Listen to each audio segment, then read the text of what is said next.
Why the night bird sings. This bird, whatever bird it is, sings on melodious and monotonous and never tells a truth or a lie, not one. At its end, just as when it began, the night bird's song is something else, no more true or false than wind or bells. And if you were the bird, your poem would be the song and where it comes from, yourself and a tree in the night, and the night would be a dark page the ink that is your poem sinks in and disappears, almost like the sky out of which the bird sings. That's why. All right. Welcome to another episode of Poets in Montana, and we're lucky today to have an old poet in Montana, Robert Wrigley, reading from his new book, his latest book, A True Account of Myself as a Bird. Correct? Yeah, correct. Thank you, Mark. Thanks for having me. You bet. This is strange for me because it's sort of like I'm a fan, so I have to try to not do the Beatlemania thing. Go ahead. Although some 20-year-old women would be good too. Yeah, exactly. The groupies are outside. Oh, good. We'll call them in later.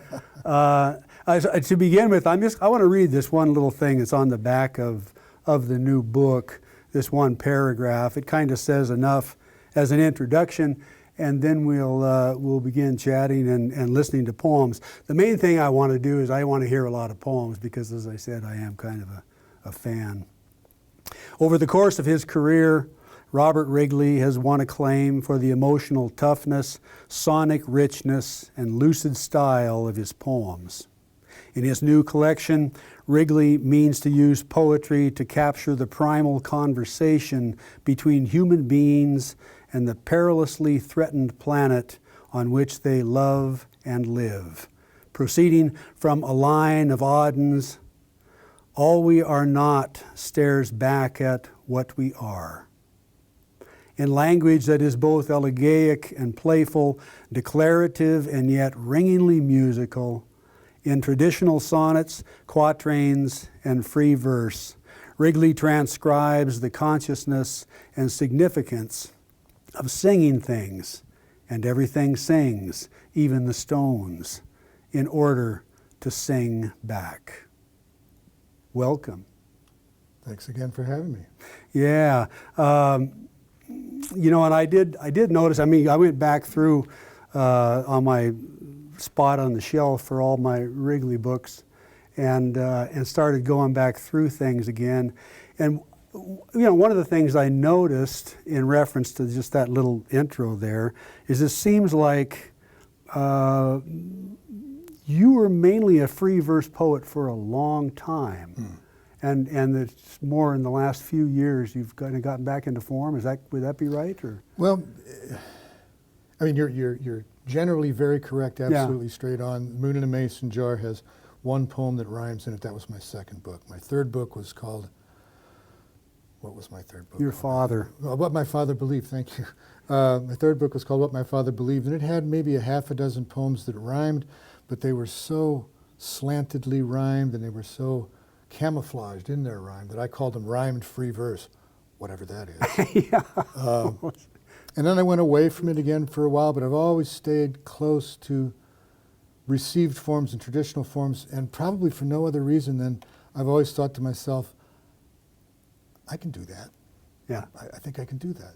Yeah. And so I've always wanted to do it. And Right. the only way to see if you're right about being able to do something is to do it. And you grew up on it. I did. I know, I grew up on Keats. I grew up on Wordsworth. I grew up on Auden. I grew up on Dickinson. I grew up on all sorts of poets who used received forms and rhyme and meter. And if you, I learned this teaching graduate students, if you want to embarrass yourself, or have your students embarrass themselves, have them write in meter and rhyme. Yeah, yeah. And they'll come in and they'll just be mortified because it is so difficult to do it well. Yeah, exactly. I remember that was when I finally, in midlife, got around to going to a graduate program where we could kind of focus on those kinds of details, where I could focus on it. it was that prosody class where we focused on all these traditional forms and then just did the writing of them. That was probably the most beneficial to me. Yeah, doing that kind of traditional study in form and structure teaches, even if you don't have any interest in writing that the rest of your life and you only want to do free verse, teaches you more about writing free verse than writing free verse does. Yeah. If that's all you want to do. Or writing in music. And I mean, you write in music, and that's one of the reasons why I'm a fan. I'm a fan of people that write in music, even though there's no necessarily standard structure like a... No melody. Yeah. But there is music. Yeah, like Lots jazz. of it. Yeah. Well, let's go with a poem. Okay. And I may read something from the previous book, Box, but this book, of course, is one I'm most interested in because it's brand new. Right. This is a poem called Synovial. If you were to look up the word synovial, S-Y-N-O-V-I-A-L, you would discover that every joint in one's body is surrounded with a little membrane that's filled with joint fluid, synovial fluid. It's also called by any number of other names, but every joint in the body where the bones come together has this stuff in it. And this is, no, I can't say it's a true story. It's based on a true story. Yeah. All my poems are based on personal experience, whether I've had it or not. Synovial. Joint fluid, declared the physician, spilled from a sprung seal in the ultimate knuckle of my left index finger and gathered there, just shy of the nail, to a myxoid cyst, a substance also called digital mucus. Once a woman with beautiful hands assured me there are very few physical pleasures without a little mucus. But when this doctor, with an expensive lancet, lanced it, there oozed from my myxoid cyst a viscid substance vastly more limpid than semen or vaginal secretions. It was like a luminous tear wept by a fly-sized golden butterfly. And when I touched the tiny glistening orb of it with the pad of my opposite index finger, it clung to the print's whirls. And when I swirled it against the pad of my thumb, I knew my body will never repay me for the satisfactions I give it every day by moving. Oh, itty-bitty, pure, lubricious gobbet, O most licentious and merest wit, betwixt the pads of index finger and thumb, slid so lusciously together the joints between my carpal and metacarpal bones thrummed a hum in the heart of every atom of my corpus, from just this side of corpsehood all the way back to the slither and divot of my conception, which the doctor, seeing the look on my face, closed his eyes before the lust and rapture of. That one's a tongue twister to read, as you can tell. Yeah, but a joy to hear. Yeah, that's wonderful. I just like to throw out a bunch of language on the floor sometimes and roll in it like a dog. Obviously, that's what's going on there. Yeah, that's for us anyway.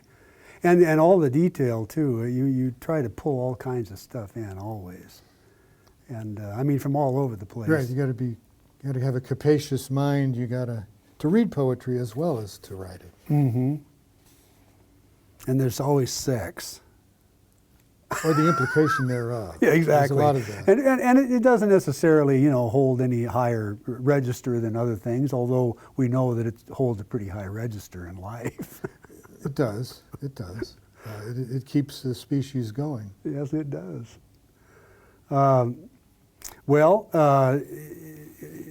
What else? Well, here's one from a book called Box. Mm-hmm. It's called My People, and it's in free verse. There's no rhymes, no nothing. The first one I read was a sonnet in rhyming couplets. My people.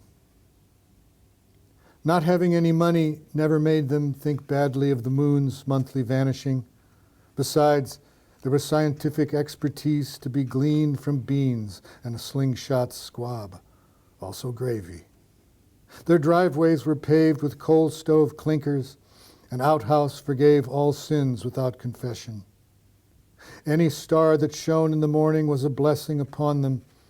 The problem with newspapers was that they were owned.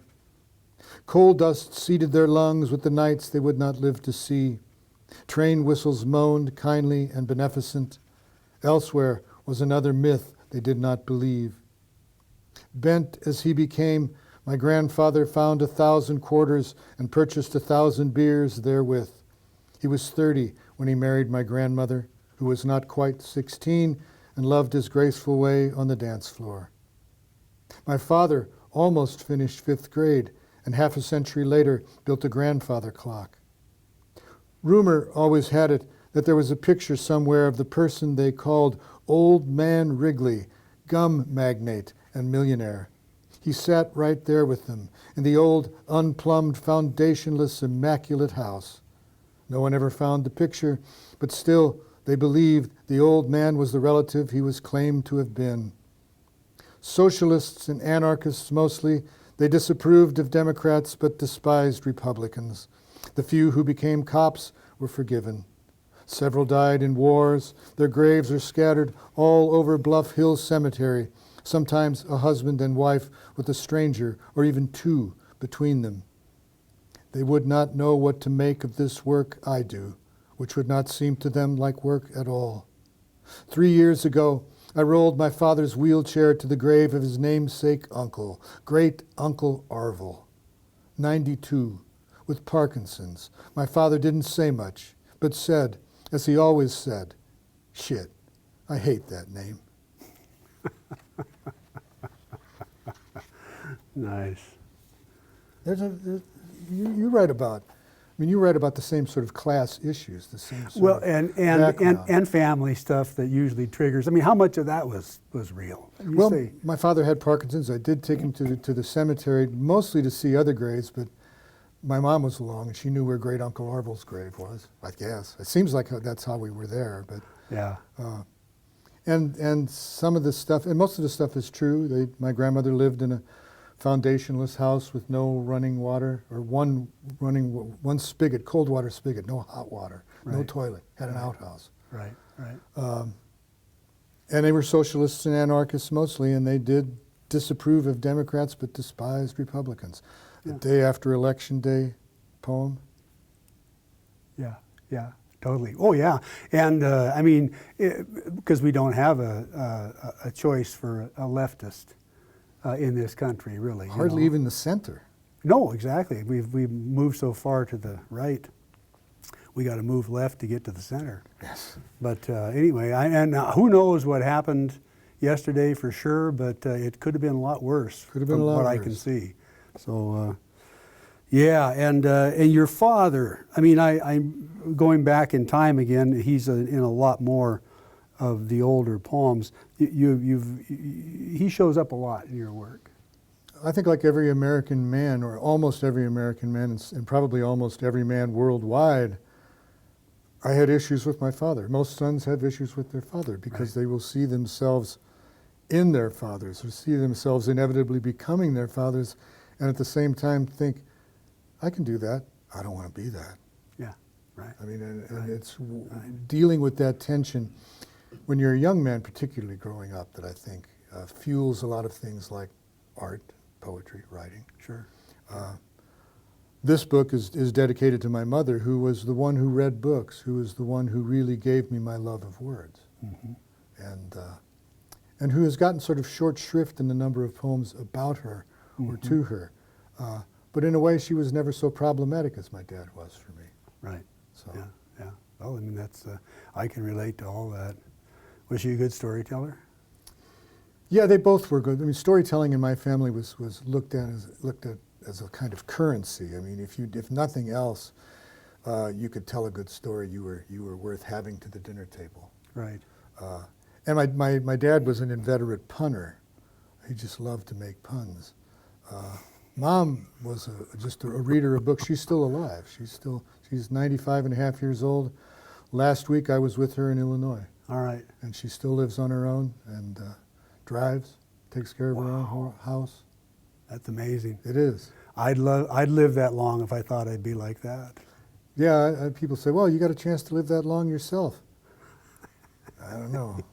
I don't know. Yeah, It's a roll of the dice. It is. It is. Yeah.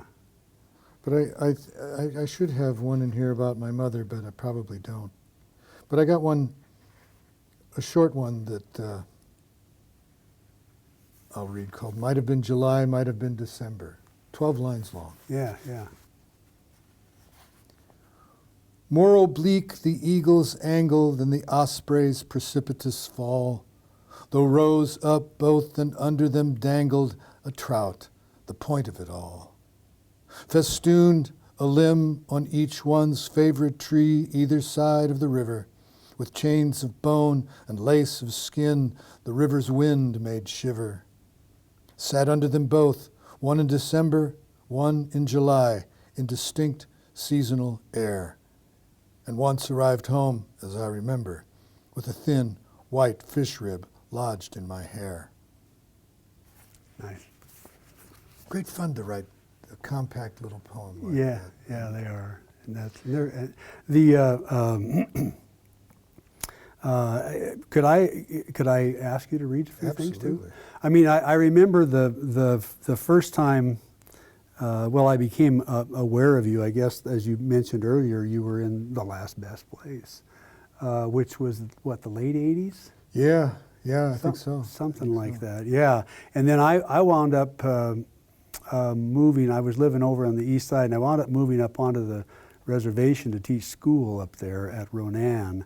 And I met David Dale, who was a poet who had taken a class from you, I think, in the 90s, maybe? Yeah, it would have been in the 90s. I came back twice to teach at U of M. And For the Hugo. yeah, I did position? once in the 90 and one 94, 95, I think.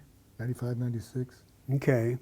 Yeah, it must have been the first one because I thought it was right around 95 or 96 maybe. We came down to hear you do a reading at the Old Post. Oh, yeah.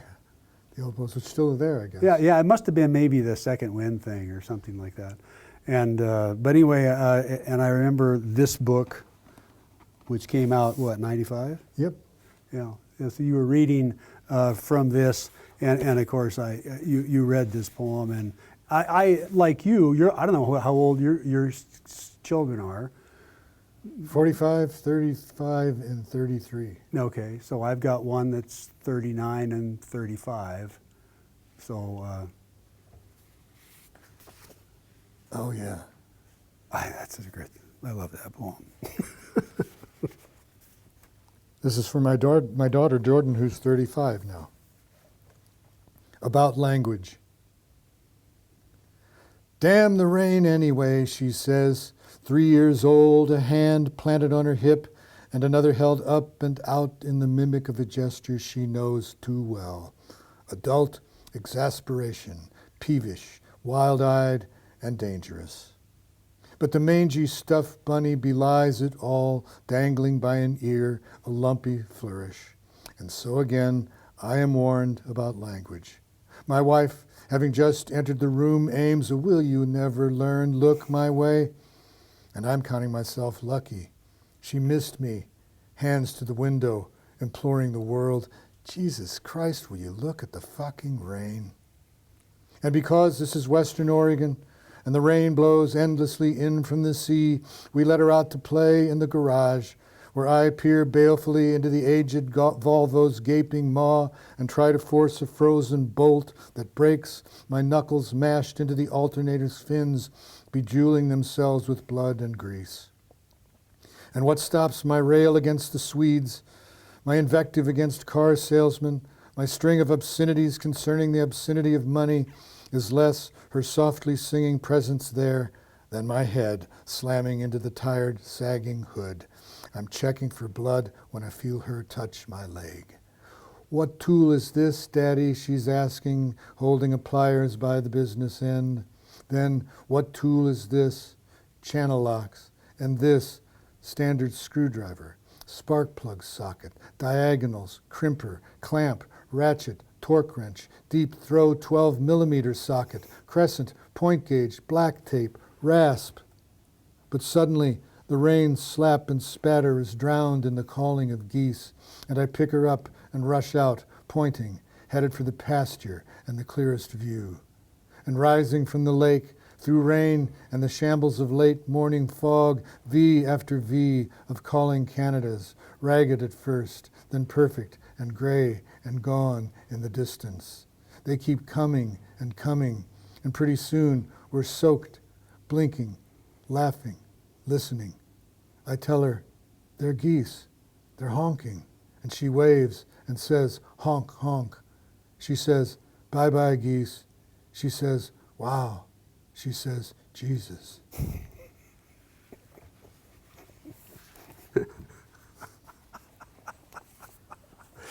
Oh, I'm sorry. I get verklempt just listening to that goddamn poem. I mean, that's the other thing I like about a lot of your poems is that they're filled with love, they're filled with romance, they're filled with cinematic sentimentality, if you want to use that word or whatever. But all of that, they risk sentimentality. Exactly, yeah. And so that tugs at a parent's heartstrings. Yeah, if I go to Portland and give a reading and don't read that poem, somebody's going to ask me to read it. For some reason, that poem, Yeah. I think it got quoted in total in a review in the Oregonian, and it got seen by a whole lot of people. Mm-hmm. And so I go to Portland and I don't read about language. Somebody says, would you read about language? And what do? You read it. Yeah, of course. Yeah, it's request time. Well, I mean, I don't want to. I want you to read, but you sort of have in mind. I don't have anything in mind in particular, Mark. So if you have okay, requests, well, I mean, there are other poems that I thought when I was going through. I thought, well, hell, I'd love to hear. Well, there's Heart Attack, and what was the other one? The Sound Barrier. Was that what it was, or was it Stardust? It was Stardust. That's what it was. Yeah, Heart Attack and Stardust. Yeah, one of those, either, or both either of one, them. Either way you want to do it. Well, I'll start with Stardust, because this is the only poem in this. Since we've talked about rhyme, this is the only one in this book that rhymes. Okay. And I was in 1985 when I finished this book. I was so pleased with myself. And nobody even noticed because I was camouflaging the rhymes as well as I possibly could. So, and I did a good job at it. Yeah, Nobody hears. So. Yeah. And it's Stardust. It's named after the old Hoagie Carmichael song. That crooning they swooned for, all the moons in June, and sweet talk of broken hearts forever. The man in his apartment hears buses hiss and roar below his window, a television set next door, but listens to Dorsey and Sinatra on the phonograph, feels a quiet settle over his flesh, the laugh of muted trumpets coming down soft as rain. He could look for hours into the room's empty spaces, the blind stairs, his father called them, and he knows it is melancholy, a nameless yearning not for his own youth, but for that famous eon of his father's, a blind time before one war or another, and all those fine, fine tunes that lull him now to dream without sleep. He believes a song is a dream, memory nothing but a long lyric he'll never completely know. He thinks of his parents years ago, huddled on the old Ford's hood, wrapped in a woolen blanket and watching the lake water lap the shore under starshine. On the radio, a song from Dorsey and Sinatra rang the perfect omen.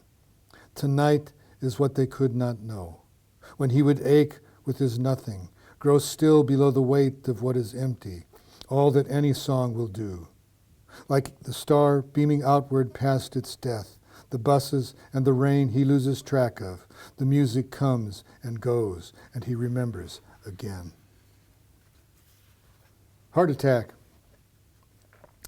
Throwing his small blonde son into the air, he begins to feel it, a slow motion quivering, some part broken loose and throbbing with its own pulse, like the cock's involuntary leaping toward whatever shadow looms in front.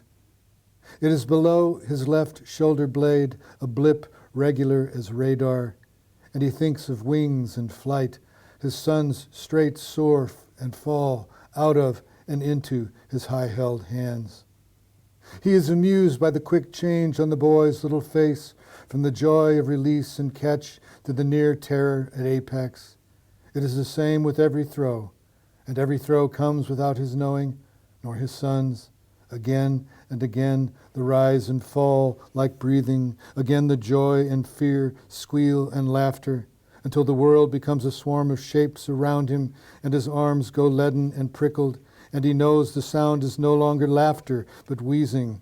He knows he holds his son in his arms, and has not let him fly upward for many long moments now. He is on his knees as his son stands, supporting him, and the look on the child's face, something the man has seen before. Not fear, not joy, not even misunderstanding, but the quick knowledge sons must come to at some age when everything else is put aside. The knowledge of death, the stench of mortality, that fraction of an instant even a child can know when his father does not mean to leave, but goes. Yeah, that's a terrific poem. Do you want to, I know this is ridiculous to ask, but do you remember the composition of that poem at all? How much, is there any, what's reality, what's? Well, I used to throw this is my eldest son, who's 45 now. I mean, he was a little boy, a baby, basically, a toddler. I would do what so many fathers do, throw him up in the air, and I could really get him up there. Right. And his mother, of course, was terrified that I was going to miss him. And it's, in fact, something that has happened. Fathers have dropped their children after throwing them in the air and have injured them badly. And it was probably a stupid thing to do, and I'll probably try to tell my children, if they ever have children of their own, don't do that. But I used to do that, and that stuff about the joy and the terror, or the fine border between those two, is absolutely true. Yeah. I never had a heart attack. It seemed like the best way to deal with a heart attack was to write about it rather than to have one. Yeah. But the thing that I remember having some difficulty with is getting out of the poem. Right. I mean, that's, right. As Auden said, any fool can write a poem. It takes the poet to get out of one. Right. I'm always quoting Auden. And it finally got around, it almost ends with a rhyming couplet. When his father does not mean to leave, even a child can know when his father does not mean to leave, but goes. So the rhyme is buried. It's over on this side of the penultimate line and over at the end at the last line. But you still hear it. It's still an audible rhyme. And that rhyme, the poem that ends with a rhyming couplet, unexpectedly closes with a kind of click. You like a finely made piece of furniture, or theoretically. I'm not saying mine is a finely made piece of furniture, but I felt I found a way out using the ear. Yeah. Which has been my most faithful tool. Yeah, well, and it's the one that everybody relies on and counts on. Well, if you're not counting on it, what are you counting on? Yeah, exactly. But just the use of that expression, I mean, that seemed like a real trigger. The expression on that child's face at the apex, and then coming, and then the joy again, and then the making of that expression, and the exit of the poem during the heart attack. That's a gift. That's the gift of writing a poem. Right. Well, that's a gift of having a reader who ascertains those things, hearing the poem and reading the poem. I mean, a lot of people don't, and that's okay. The only way to learn to read poetry, which people we've known this for years, is to read poetry. Yeah. That doesn't mean that you can't be touched by or moved by a poem, or be instructed by a poem without having read much poetry at all, or any. But it does mean that if you're going to regularly go to poetry in search of those kind of satisfactions, you got to practice. You got to read as much as you can. Yeah, and be patient. Yes. And don't be too hard on yourself. No, I'll never get this. And you've had students say, I'm never going to get the hang of this. Yeah. Well, you've been at it for 6 weeks. Give it another few days. Yeah, there you go. Here's a poem called Elk. Okay. His hindquarters fell through the ice, and he could not pull himself out, and the incoming colder weather refroze the hold around him, and he died, only the forelegs and broad horns holding his head and neck above the surface. Soon he was discovered by coyotes, who ate all they could, his face, that is, the soft, just frozen cheeks and muzzle, the tongue which would have protruded from its open, dying mouth, then the tearing of the throat, the coyote's prints visible only in the sheen of blood around the snowless black surface of the lake. Such cold this soon in winter, autumn really. Still early December has surprised us all, and since snow is in the forecast this afternoon, I have come to skate. I'm half a mile from shore when I see him, or see what's left, and reconstruct the story of his demise. The coyotes ignored his spraddled legs, hoof points borne down against the pull of his back half, a 6-point elk, some abrasions on the surface of the ice where the horns thrashed but held him up. A half-mile skate back to where I hung my boots from a limb, a 100-yard walk from there to the truck where I keep a bow saw I could use to remove a wedge of pate with the perfect rack of horns, but I choose not to. Something in the weariness of the bones of his jaw, also the snow just now beginning. Given the altitude here, he'll be completely covered in a month, and at breakup, late March or early April, he will sink as he did not yesterday or the day before that, and the bones and horns of him will settle to the bottom. Still, the coyotes may be back tonight to nose their ways around the horn's main shafts to the ears, which I notice are still upright and whole. The left one turned slightly farther left, as though, with the last of his miraculous senses, he'd heard them coming over the ice. Nice. Yeah, you do write. You write a lot about animals and the surrounding area of Idaho, Montana, this Northwest, and without any real sentimentality. I think that's good. Yeah, I think so too. I do know that after my book Lives of the Animals came out, well, I had one of my students ask me, how come it's not called Deaths of the Animals, since most of the animals in it are dead? Well, they're easier to look at when they're dead somehow. They're easier to examine closely. Yeah, and a lot of those poems involve killing. Killing or just the larger issue of mortality. I mean, if you come upon a dead animal in the woods, not one you've killed for meat, say, but one you've just encountered dead Right. in the woods, if you're not visited by some sense of your own mortality, you're not thinking about it very clearly. I mean, this was a strong animal that lived as long as it could and died of old age or died of some sort of injury or died of some kind of disease. Right at the beginning of the pandemic, when we were all masked, when we were all home, when we weren't going anywhere, you have to pick up your groceries with the mask on in the car, getting delivered by somebody out in the parking lot. We kept looking, my wife and I kept looking at the deer because we live in the woods among a lot of whitetail. They're more common than pigeons in New York, or used to be. And it seemed to us that they looked at us differently, that they could tell something was wrong, as though the deer were thinking to themselves, what's the matter with the people? They're behaving differently. Yeah, and then a year later, just about the time vaccines were coming into play, we were feeling a little more open, a little more free with our time and where we could travel. And the deer in our neck of the woods in Idaho were afflicted by some sort of virus carried by gnats called blue tongue disease. And it killed, we came home from 2 weeks on the river fishing and opened the door of the pickup, and the stench of death was overwhelming at our house. And I started looking around, and there's a dead doe. It had been dead probably for 2 weeks. Yeah.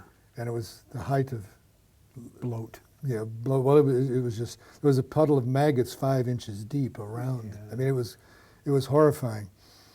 And they died all over our neighborhood, and we had to contrive ways to get their carcasses away because they would just come apart, or it was awful. But it was so strange that their plague followed our plague, and they kept looking at us like they knew something was wrong with us, and then something turned out to be wrong with them a year later. Yeah. I haven't written that poem yet. I was going to say, that sounds like a poem. I haven't written that poem yet, but I keep trying. I keep trying to encounter that situation Yeah. where in the larger natural world somehow is clearly not so far removed from the world of human beings. Right. And I've known that for a long time. If you live in Montana, you live in Idaho, and you spend any time outdoors, you know that. Yeah.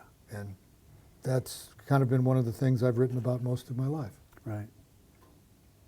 On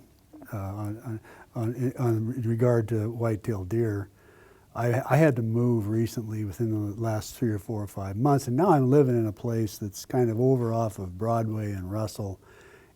It's kind of along the river, and it's a condo situation, you know, like 3 stories and parking areas around it, and you had to drive everywhere. There's not a lot of walking that goes on in places like that.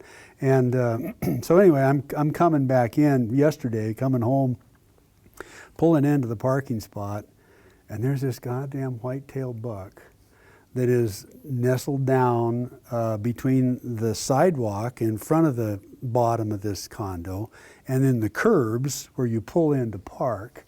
And then on the pole it says Building 4 right above his head, like a 6-point buck, just looking at me. And I pull up and I'm like, oh Jesus, and I'm trying to get my phone out, you know, to get my little camera thing up to take a picture if nothing else. And some other woman pulls in right behind me and spooks him. And he runs over in the elevator area, and he's going back and forth like he doesn't know whether to push the button or Yeah. Am I going up? Yeah. I guess he probably went back down towards the river, because we're not far from the river, which is the best part about being over there. But yeah, just living in close proximity to animals, even if you live in a place like Missoula in a goddamn apartment complex, or where I lived before, which is over towards the foot of Mount Sentinel. Wonderful. Oh, yeah. Wonderful to be in those kinds of places. Well, where we're at over on East Front at Bed and Breakfast, we have a resident bear and have been told that there are as many as 100 bear that live in Missoula and no longer hibernate because they don't have to. They can rob garbage cans all year long. I haven't heard that one. I'm a little suspicious of it, but it sounds apocryphal. But I thought, well, Missoula's a cool place. Even the bears want to live here. I grew up in a little town not too far west of here called Alberton. And it was a Milwaukee Railroad town. Mm-hmm. And back when I grew up, when we were younger, you had open dumps, right? Yeah. Oh my God, the bears they were thick. And of course, everybody burned their garbage too. Everybody had a burn barrel. Mm-hmm. So you were trying to burn garbage so the bears didn't get it. But if it didn't get burned, the bears came to your house along with apple trees, everything. But bears were everywhere back then. Oh yeah, yeah. We were feeding the bears. Yeah, you got a bear poem? I got a bear poem, but where is it? Oh, it's in Lives of the Animals. Lives of the Animals. I think I've got it. I've got Lives of the Animals.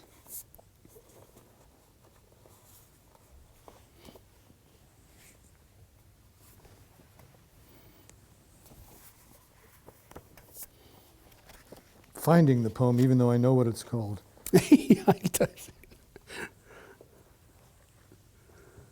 There it is.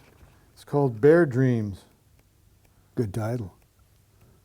There's 3 animal dreams. There's elk dreams and trout dreams or fish dreams and bear dreams in this book. What had seemed to him in June just a few 5-petaled pink wild roses was in fact a weeks-long, slow-moving onslaught of blossoms. He sees this now, of course, in September, having come down from the house to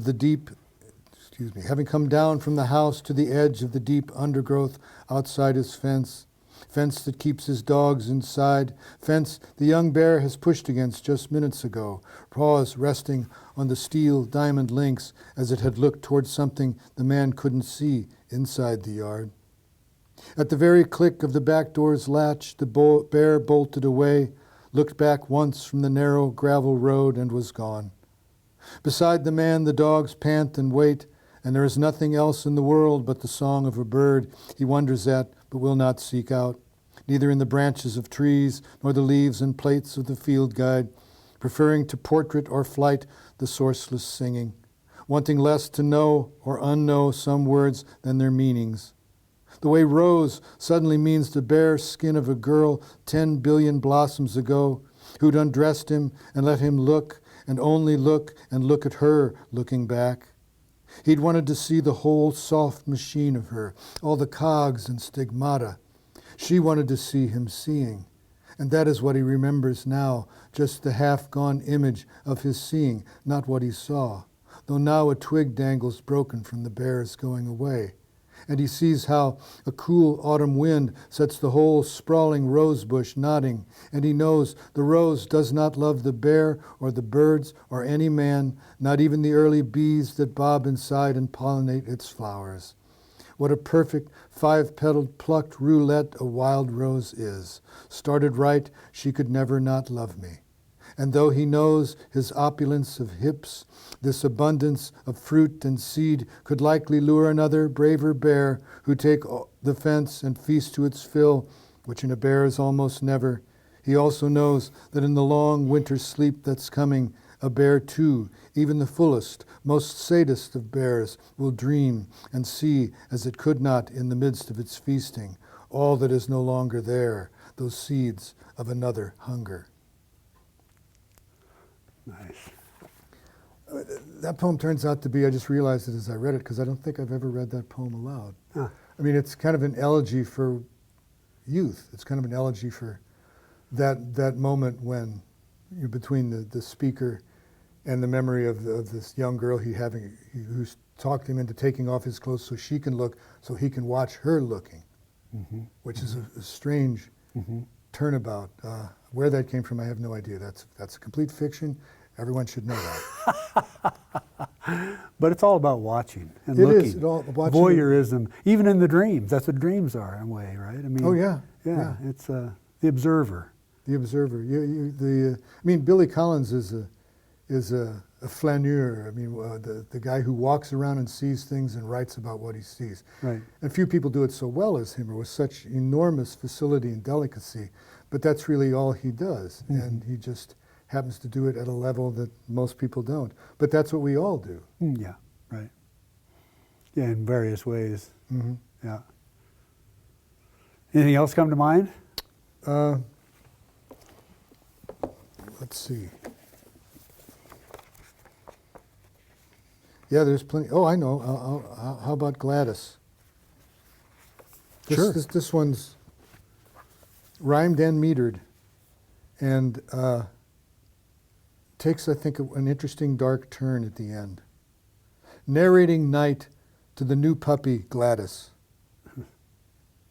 Here we have shadows and over there rain to drive down the dust till dust comes again. Now there's wind that once was a breeze, just wait and see what it does to the trees. More dark shows up as the power goes down, and all the lights vanish from here to town, and the fridge where your food is quits its hum, the music strangles, the radio's dumb. You stretch and yawn, give your ears a flap, then fart and circle back down on my lap. A pink-bellied 4 months old are you. I'm Harry, and 852. But don't worry, this is only the end of the poem, all the stuff about humans, family, and home. No, your paws, they're balm, your nose, pure salve, and your lifespan might be more years than I have. Sleep on, sweet Gladys, have a dream or two. Someday you'll mourn me, or I'll mourn you. Yeah. Glad. At first, I published that poem in a magazine with a completely different ending that didn't work nearly as well. That was a little too sappy. And I finally had this other sort of revelation about, do I want a dog at 71? Dog might outlive me. I don't know. Yeah, yeah. And that's always that's not a bad way to end it, you know, with that. I mean, because it's a puppy poem. right? Yeah. I mean, in a way, it's a, Oh, yeah. and the meter and the rhyme works really well for that. It's playful. It's like a nursery rhyme almost in a way, but then it settles into a real nice ending. It's like, Lisa, how do you get out of it again? Yeah, Right? it takes luck and a poet. Yeah. Any further requests? Well, I might have one more because I mean, you already read my Sinatra request, but one of the things I like about what you do too, many of your poems, you do just spend a lot of time sort of perusing the musical icons of the last century and writing about music. Yeah, thank you. I got exposed through my parents to a lot of music from the mid-century, pre and post World War II. Body and soul. Yellow with newness, the other saxophones throw rings of light across the auditorium's ceiling. But the brass of my son's horn has richened to melted butter, an inch-deep translucence on a bell of gold. I am straining to hear his note among many, the melody rising out of flatness, the tempo lost among the clatter of young tapping feet. It looked decrepit at first, here and there the chrome keys showing dingy plumber's brass, 2 buttons emptied of mother of pearl. But the horn man fixed all that. Polish and pearly discs, and most of all, the way he breathed it into life the day we picked it up. From dozens of great cloth-covered hooks hung an orchestra of silence, saxophones of every pitch and size, the ungainly trombones and sinewy trumpets. He sat on a padded bar stool and played Body and Soul, slow and blue as night, breath soft but truly singing in the bell of every idle horn. Through the eastern window, sun shone on his torch, his precision tools, the floor all around him a litter of felt and metal shavings, the stilled splashes of solder. It was cathedral light and nightclub music when he finished and spoke to my son of his favorite players, Parker and Pepper, their true hearts and perfect lungs exchanging the night air with angels. Neither of us speaks on the way home, but in the middle of the living room floor he swabs his horn and reshines it, nestles it in its battered brown case, and looks. He points to a key, pokes it twice, and says, "This is one the horn man fixed." He pokes it again and again, and suddenly I know what he's thinking. That tune the horn man played wasn't a song at all, but something magic. The way it swirled in the empty bells had less to do with breath than wind, the sort of wind that never wakes you, but brings some dream in the scent of flowers or newly chilled air that for all your life you'll never forget. The truth is, I'll be surprised if music is his dream. For the moment, it's his mild affliction. He borrows Art Pepper from my pile of tapes, and I hear moments later the first plaintive notes of Body and Soul. It's late. He's a boy in a small American town in love with believing, and despite anything I might say, believes he is alone in the world. There you go. Back to relationships between fathers and sons and youth. And sons. Yeah. Well, I sure appreciate it. Are we done? Well, yeah, we're probably pretty close. I appreciate you coming in and sharing poems with us. I feel privileged to be here. Well, we'll put you in the canon there with with all our other poets in Montana, honorary poet in Montana, or returning poet to Montana from Idaho, Robert Wrigley. Thanks for being here. Thanks for having me, Mark. Take care, everyone. Join us next time for another Poets in Montana.